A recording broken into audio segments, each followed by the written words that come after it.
Maging usapan na live-in partners na raw sina Kim Chiu at Paolo Avellino ay may nagkiklaim naman na kasal na daw ang dalawa.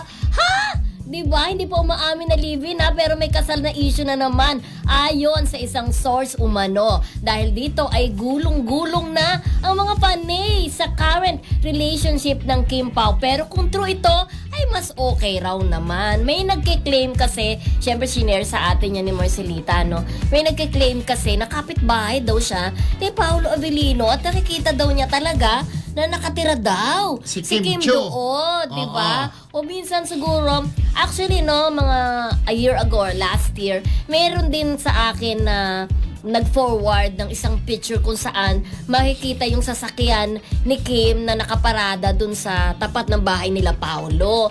So medyo kinokonek yun eh. Baka naman nadalaw lang o ano. Walang paglilinaw tungkol doon. Pero ako, naniniwala ako, Rodel, Kuya Romel, na hindi naman kasal. Yung live-in Hindi issue kasi. nga parang hindi ako naniniwala. Ay, hindi ako naniniwala. Maaring yan Oo. gawa-gawa lang, Oo. di ba? Pero mag-live-in. At kakasal. Oo, Diyos ko, parang wala sa ano ni Kim Chiu Correct. yun. Di ba sabi nga ni Meda, di ba sabi rin natin na hindi naman naniniwala sa living si Kim Chiu. Pero sa kanilang mga fan kung totoo man na Well, nag-live mas okay na, sa kanila.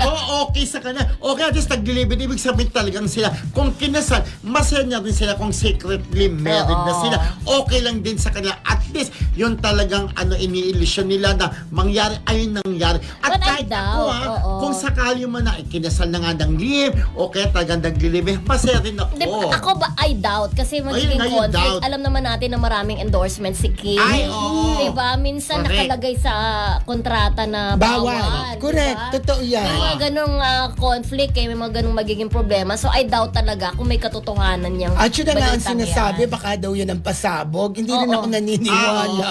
Oo, let's Sorry, just wait and ah. see. Oo. Oo. O baka hindi nga kasi nga endorsement nila, baka apekto, baka i-demanda pa sila kung aamin sila na nagli-live-in.